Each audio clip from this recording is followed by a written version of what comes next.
Hello guys, welcome to my channel. আজকে ছিল রাখি বন্ধন।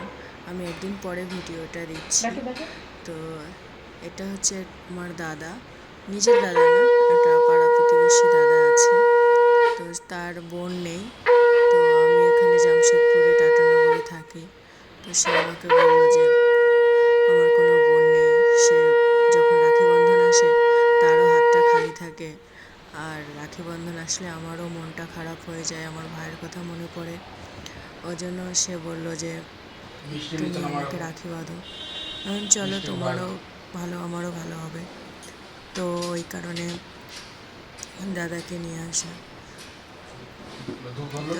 আসলো। এবার যখন রাখিটা বাঁধতে বসছিলাম তখন ধূপকাঠিটা না মানে ঘিয়ের মধ্যে পড়ে গেছিলো, প্রদীপের ঘিয়ের মধ্যে। তো ওটা আর কি লিভে গেছে। তো আবার একটা ধূপটা বের করে আবার ওইটাকে জ্বালানো হচ্ছে। দাদাটা মানে কি বলবো, খুবই ভালো দাদা। বৌদিরাও এসেছিলো, তার দুটো মেয়ে আছে, একটা ছেলে আছে। দুটো মেয়ে বলতে কিন্তু টুইন্স আছে, একই রকম দেখতে। অবশ্য ভিডিওটাতে নেই, পরে এক সময় যদি হয়তো ভিডিওটা দেখাবো। অনেকে রাখি বাঁধে, আগে রাখি বাঁধে তারপরে তোমার আশীর্বাদ করে। আবার অনেকে আছে আগে আশীর্বাদ করে তারপর রাখি বাঁধে। যার যেমনটা ইচ্ছা সে তেমনভাবে রাখি বাঁধে। আমি সব দিন আগে মানে আশীর্বাদটা করি, তারপরে আগে পরে গিয়ে রাখিটা বাঁধি। মানে সব দিনের একটা অভ্যাস হয়ে এসছে।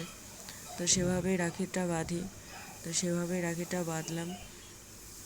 দাদা খুব সুন্দর একটা গিফট দিয়েছে আমাকে, কিন্তু সেটাও না ভিডিওতে আনা হয়নি। সরি, পরে কোনো সময় ড্রেসটা যদি কাটাই তাহলে তোমাদেরকে ভিডিওটা দেখাবো। ওখানে ড্রেসটা কত সুন্দর ছিল। দাদা মিষ্টি খেতে খুবই ভালোবাসে, জানেন তো। যখন যখন আমি কলকাতায় যাই তখনই বলে বেহনা মেরে লিয়ে মিঠাই লেকে আনা। কিন্তু কোনো সময় আনতে পারি, কোনো সময় আনতে পারি না। যখন তাড়াহুড়ো থাকে তখন আনতে পারি না। আবার কোনো সময় খুব ধীরে আরাম থেকে আসছি তখন আবার এনে দিই। তো ফাইনালি আমাদের রাখি বাঁধাটা কমপ্লিট হলো। আমি আগে থেকে অনেক মোটা হয়ে গেছি। ভাইয়া তো মানে কি বলবো, বলছে और थोड़ा पतली होना। হ্যাঁ, ইতনা মোটি अच्छी बात नहीं है। কি করবো বলো, মোটা তো হয়েই গেছি।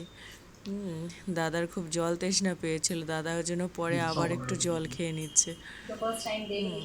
ভাবি তো বলছে हम पहली बार देख रहे हैं।